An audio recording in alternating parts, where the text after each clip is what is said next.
Dan kalau lawan bicara kita atau punya kualitas, emang nggak, kita secara teknis pun nggak perlu cerita macam-macam. Lihat deh, kita nggak usah bicara, kita belum bicara keikhlasan atau ini ya, kita bicara teknis dulu lah. Kelihatan nggak sih? Hadirin baca 5 menit aja, tanpa kita mengatakan saya tuh baca 2 jam setiap hari selama 10 tahun, dia juga udah ngerti.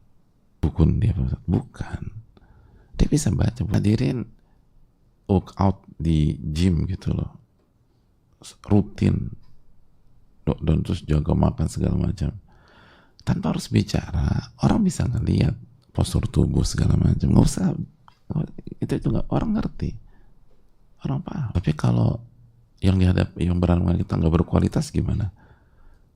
Ya diceritain juga nggak ada gunanya. Oh nggak berkualitas, ya semampunya aja. Jadi maksudnya sebelum kita masuk ke ranah keikhlasan, ke ini, secara teknis juga sebenarnya kurang dibutuhkan, kecuali dalam 1-2 kasus.